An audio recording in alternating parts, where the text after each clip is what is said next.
Welcome to Speak Up, Speak Out, progressive voices around the Valley and around the nation conversing about issues important to our community.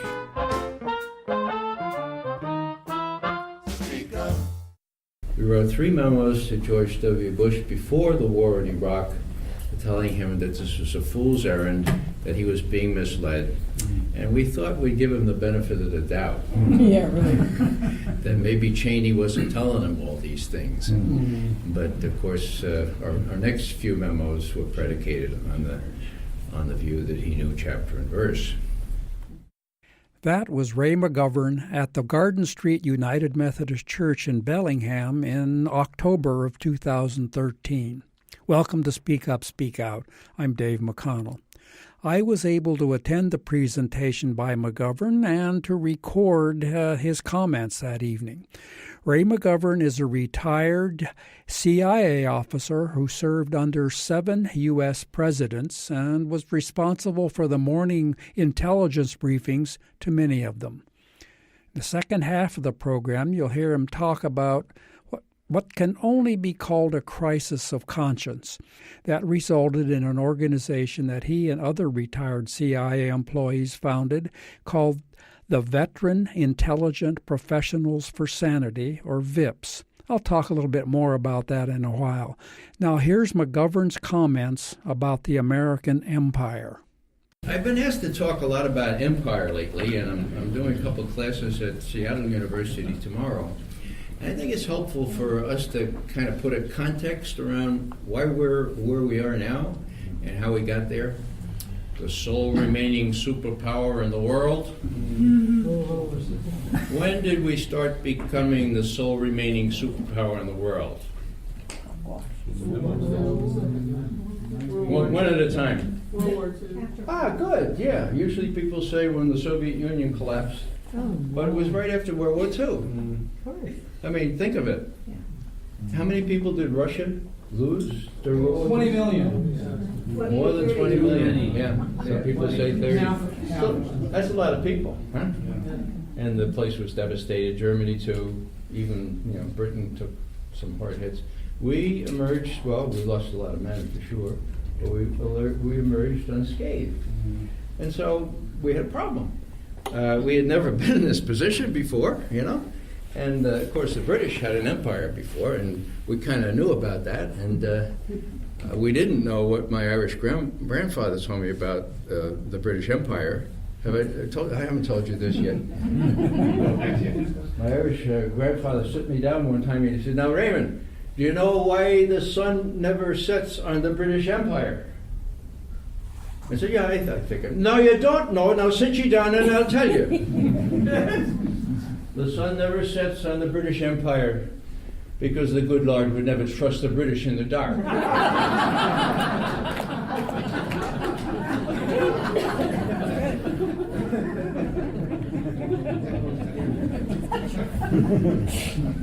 My grandfather never told a lie. So what did we do? Well, we saw ourselves sitting pretty, and we had to devise a policy. And we had new organs set up. One was the Policy Planning Council of the State Department. Now, Nick Milley served in the State Department, and he knows what the Policy Planning Council is now, but then it was just kind of a fledgling organ led by a fellow named George Kennan. Some of you know George Kennan. I used to idolize him as the author of the containment policy, the ambassador to Russia, who knew how the Russians thought and how to contain them. And then I learned that he wrote the first policy planning paper from the State Department, and the year was 1948. And I'd just like to read it to you slowly, and you can kind of figure out what was making our government tick at that time. Quote, "We have 50% of the world's wealth, but only 6.3% of the world's population. Our real task in the coming period is to maintain this position of disparity. To do so, we will have to dispense with all sentimentality and daydreaming. We need not deceive ourselves that we can afford the luxury of altruism. We should cease to talk about vague, unreal objectives such as human rights, the raising of living standards, and democratization. The day is not far off when we will have to deal in straight power concepts. End quote. Just as an aside, George Kennan was also responsible for dumping the operators that came back from the war into the same agency as the analysts in CIA. And these are the people that 6 years later overthrew the duly elected government in Iran, headed by Mossadegh, because Mossadegh had this weird idea that the Iranians should profit a little bit more from the oil under the sands of Iran. He didn't realize that it all belonged to British petroleum, didn't get it. And so the British, the imperialists, took us by the shoulder and said, now, look, you guys, this is what you do, okay? This is what you do when some upstart in the third world claims our natural resources, okay? That's the beginning of the story. Now, I learn a lot of things from my grandchildren these days if I listen to them. And I proctored an exam at my grandson Ronan's nursery school. Well, actually, I helped out that day. And I went to his teacher afterwards. I said, these kids are really cute, aren't they? And I said, and they're well behaved. Congratulations. I mean, what do you hope to tell kids that age? What do you teach them? And she says, Mr. McGovern, come over here. Sit down, please. I sat down at the table, and she said, Mr. McGovern, how many toys are on the table? I said, 4. And how many chairs are on the table? 6. That's it, Mr. McGovern. That's what we teach them. She says, you don't get it, do you? We teach them they have to share. Okay? Teach them they have to share. So George Kennan apparently never went to this kindergarten. Neither did Bush or Cheney. Neither did most of our exceptional Americans. You know that we're the only exceptional country in the world. Actually, we're the only indispensable country in the world. I know that because the president has told me that. Now, any of you still know antonyms? Anybody know what an antonym? Okay, what's the antonym to indispensable? Expensible. All right. So you live in some other country, so ipso facto you're a dispensable country, and it comes right from George Kennan, come right down to today. All right.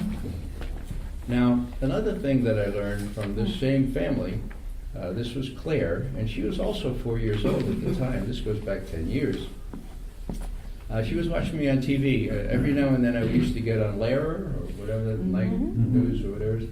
No more, but at least I got on there every 2 years. This time I was on, and my wife had a chance to call my daughter Kathleen in California,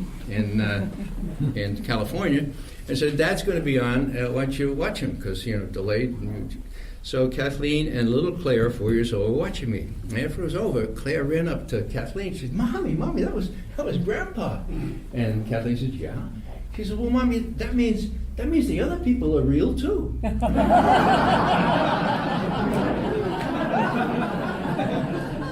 Maybe. That's cute, right? But it's beyond cute. You know what I'm getting at. If you don't know someone in the picture, the other people are real too. And in Vietnam, at least we had pictures. That's big. I was trained by Jesuits, and one of the superior generals of the Jesuits, his name was Peter Hans Kolvenbach. He was a Dutchman. He said something that stuck in my craw and which I think is applicable here. He talked about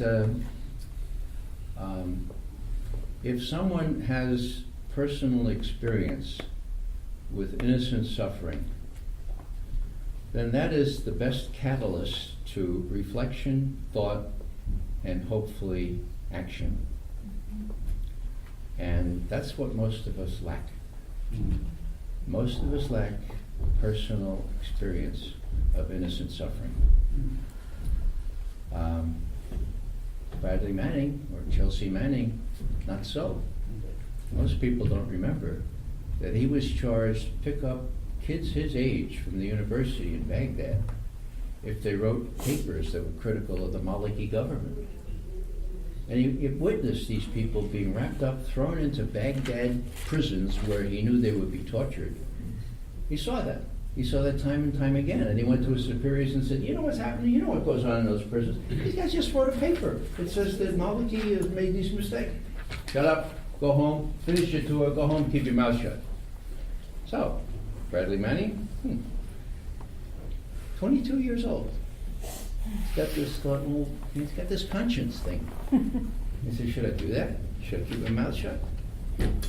And then, of course, he sees the collateral murder video, which, if you want to see a good digest of that, put on your URL line, Shooters Walk Free. It will get you onto a German television program called Panorama, which is really their 60 Minutes program. And it's incredibly good. It's about 14 minutes, and it has commentary, has all kinds of context around it. But, what came out of that video, how many have seen the WikiLeaks video? Okay, well, let me suggest that you put Shooters Walk Free, even those of you who have seen it, and just kind of take a look what the West German TV did with it. What I did, I was one of those interviewed. I pleaded with the producer to undub it or redub it or make it into English again, okay, so that we can see it. She said, we never do that, and so I offered her my youngest 2 grandchildren if she'd please do it. She didn't take the grandchildren, but she prevailed on her superiors, and they did it. So Wonderful. It's really worth it. Well, what I'm getting at is that what you see brutalized in that film is what?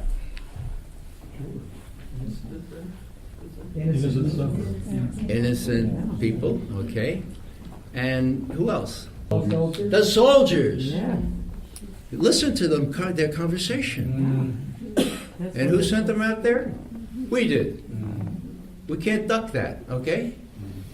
As my favorite prophet, Abraham Heschel, says, we're not all guilty, but we are all responsible. Now, I know we didn't vote for the war. I know many of us protested and tried to prevent it. But if we claim to live in a democracy, we're responsible. This is Speak Up, Speak Out here on Skagit Valley College Radio. I'm Dave McConnell, host this evening. You've been listening to Ray McGovern, retired CIA officer and political activist. I mentioned at the beginning of the show that McGovern was a founding member of Veteran Intelligence Professional for Sanity, or VIPS.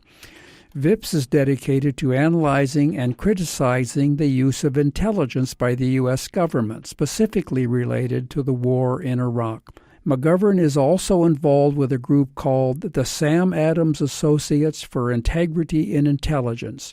In the next segment, McGovern gives some background on the award. He refers briefly to presenting the award to Edward Snowden earlier this year. Snowden is, of course, the man who blew the whistle on NSA and its use of mass surveillance. Try entering Edward Snowden Sam Adams Award in your Internet search engine. You'll find several videos of the presentation and Snowden's comments. Here is Ray McGovern again. His comments about being in Moscow refer to the presentation to Snowden. I'll just say it now. When we were over in Moscow, we were interviewed by AP. They have a big bureau in Moscow. WikiLeaks' Sarah Harrison is in good touch with them, so she set up an interview for the 4 of us the morning after, okay? And it really was the morning after, because we stayed up till 1 o'clock in the morning with Ed Snowden. We had a wonderful, wonderful, warm, kicking back, just conversation, and we can talk more about that later. But the AP interviewer said, no, actually it wasn't AP, it was RT. We did both that morning. The RT interviewer said, now, Mr. McGovern, I noticed that you're not on the list of Sam Adams awardees. Why is that? And I said, well, because I don't deserve to be on that list. I said, you don't deserve? I said, no. I had my chance to blow the whistle, and I blew it. Not the whistle. I just blew it. And I'd like to tell you about that because it helps to explain who Sam Adams was. Sam Adams, you know about the beer and you know about the Patriot. Well, here's another Patriot. He entered the CIA at the same time I did. He was attracted. He was out of Harvard. He went served in the Navy in Vietnam waters, and then he came back, went to Harvard Law School, got really bored, So after a year, he decided to take advantage of this incredible offer made under John F. Kennedy for us to come down there in Washington and serve in this new analysis shop of the CIA. It sounds really corny these days, but when John Kennedy asked those of us, I was a senior in college, not to ask what the country could do for us, but something that we could do for the country, we took that seriously. There's a whole bunch of us with hair this color down in Washington still trying to do that, okay? Still trying to do that. So anyhow, Sam Adams was one of these people, and we entered the agency together. You could tell he was head and shoulders above most of us. He was just bright as hell. He had some trademarks. His shirt was always hanging out of his pants, and he had the New York Times always in his back pocket. But he was given the account to count up how many enemy there were in South Vietnam. Now, we're talking 1965, okay? You would have thought that maybe somebody would have thought to count up how many enemy there were in Vietnam. Enemy in quotes, but nobody had. They'd taken the old French and the old army figures from the 50s, and they were hopelessly out of date. So Sam typically did the analyst job, okay? He had a big table there. He got all the intercepted messages and the defector reports and the POW reports and the aerial photography and the spy reports and the State Department and NSA and the FBI, and put them all together, and he came up with 500 to 600,000 troops in South Vietnam under arms. Now, he inquired as to what General Westmoreland was saying, and General Westmoreland was saying there could not be more than 299,000 troops. Does the precision of that number, have you ever bought a camera for $29.95? Or have you ever seen 1,429 people gassed by sarin in Baghdad? Precision of the numbers gives it away, okay? So Sam went out to Saigon, and he went through the order of battle, which means the enemy strength figures. He's okay. This is the battalion here. Battalion has 200 men. You have this battalion. How many do you have? No, just 100. Well, here's a regiment. Half. It was always half. And so in the bar that night, one of these sergeants came up. Nah, Mr. Adams, you might as well just go home to Washington because General Westmoreland won't let in any more than 299,000 communist troops in the South. That's all there is. You might as well just go home. He's the boss, So Sam did go home, and we had lunch. And I said, Sam, for what reason would the commander of our troops during a war minimize the number of the enemy? It doesn't make any sense. He says, Ray, the kill figures every week. They kill so many hundred folks. And you know what they started with, those low numbers.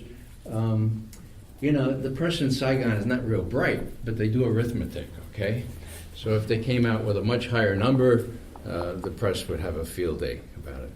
Now I said, that doesn't make sense to me, Sam. He says, well, we got a cable today.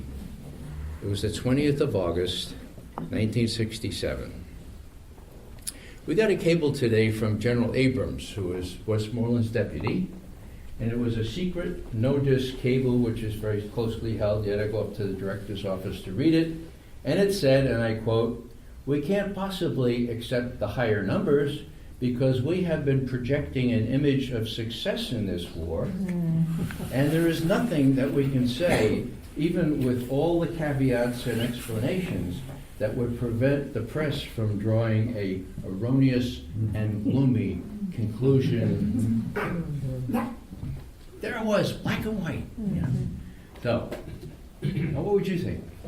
You're having lunch with Sam.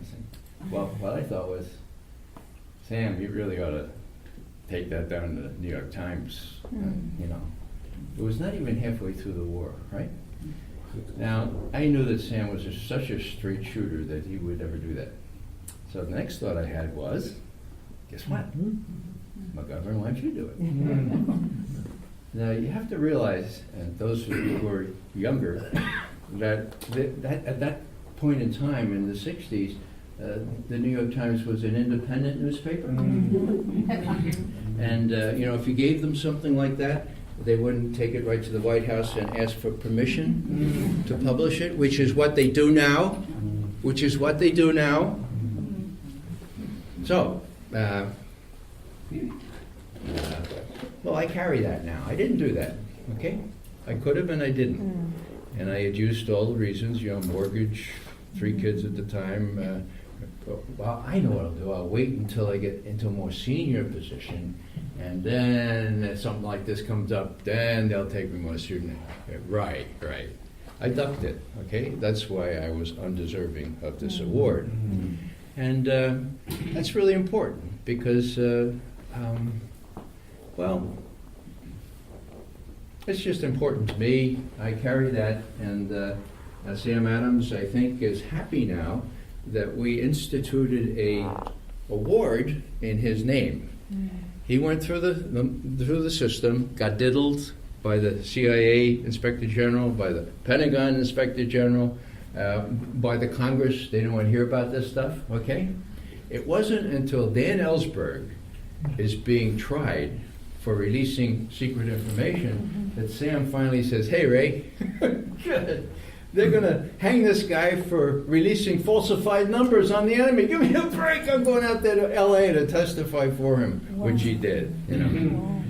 Now, Sam went to his early death feeling big burden. Those, you know, the Vietnam Memorial in Washington, it's in the form of a V. Well, he knew that if he had spoken out, or I had, and I know, there's a good chance that that left part of the memorial wouldn't be there because there'd be no names to chisel into that granite. It's halfway through the war. And that's only Americans, right? I mean, last time I checked the Bible, Vietnamese are human beings too. McNamara says 3 million Vietnamese were killed in that war. So halfway through, 1.5 million, if my arithmetic is right. So, what we did was institute this award and gave Pauline Rowley of the FBI, who blew the whistle on all the mistakes that the FBI did before 9/11, we gave her the first award back in 2002, and she was on the scene in Moscow to help give the award to Ed Snowden. The others that we've honored include Larry Wilkerson, who was Colin Powell's chief of staff, and who has since said that he has since come very, very honestly forth with what happened there and how much he regrets it, but how much he's determined to tell the truth now. Who else? Well, we had Julian Assange. You know, I was on CNN domestic 3 years ago. They were all saying, Julian Assange is a traitor, or he's a terrorist. That's what they're saying. He's a terrorist, you know. Terrorist. You know how you terrorist. So somebody must have said to CNN, you ought to get, you know, fair and balanced, you ought to get somebody on that likes Julian Assange. So they asked me, you know. And this young guy comes on, you know, so what? So you don't think he's a terrorist? You think he's a journalist? You think he's a journalist? And yeah, you know, I that's the last time I've been on CNN, and I don't expect to be on there. But Assange is a journalist, and is in the best tradition of getting the truth out. Now, I asked myself in this whole business about Vietnam, if WikiLeaks were around in 1967 in August, and I had some reasonable assurance I could do this discreetly and quickly and, you know, not risk my rear end, would I have done it? I can't I can't say, but it would have been sorely tempted. It would have been a much safer operation, as long as I didn't share this with people like that guy Limo that Bradley Manning shared his stuff with. And just in the same vein, before 9/11, not only Colleen Rowley, but there was a fellow named Bogdan Zakovich, who was the head of the Red Team for the Federal Aviation Administration, looking into airports and airplanes. He was a very highly educated person, and he ran these teams to see if they could get something that looked like a bomb on a plane, and they did it in 90% of the cases. And he was banging on his uppers, banging on Congress. You got to do something. Why don't you just do what the Israelis do? Lock the cockpit, for God's sake. It cost $195 to put a lock on the cockpit. They wouldn't do it. The airlines are too expensive. Don't do that, okay? Well, so he was completely ignored, and he went to Congress and everything else. So the point of this is that we asked Bogdan, or Colleen asked him, if WikiLeaks were available to you, in late 2000 or early 2001, would you have used it? He says, yes, I would have. I knew it was going to happen. I could see it happening. I had followed the intelligence on the terrorists too, and so what I'm saying here is that when you have a device to get this stuff out in the ether, it's a real service to all of us. You've been listening to Ray McGovern, retired CIA officer and political activist. As you can tell from the background noise, the audience was very much involved in his presentation. He was, of course, preaching to the choir, but it's important to get this kind of message out. Here in Northwest Washington, we may feel we need not be concerned about mass surveillance because we're not doing anything that will get us in trouble. But we need to remember that we're not the ones who define trouble, and activities that do not raise red flags today may be later defined as questionable, dangerous, or even treasonous. We can be thankful that people like Ray McGovern and Edward Snowden are willing to speak up and speak out. This is Dave McConnell signing off for Speak Up, Speak Out for this week. Thanks for listening. Tune in to Speak Up, Speak Out next week when we talk about the Skagit Conservation District with Carolyn Kelly, the manager of the Skagit Conservation District, and Christy Carpenter, their public information and education coordinator. Join us each week for Speak Up, Speak Out. Archives are at speakupspeakoutradio.org. Theme music courtesy of Kurt Crandall. Until next time, seek peace, work for justice, celebrate diversity, and support your neighbors.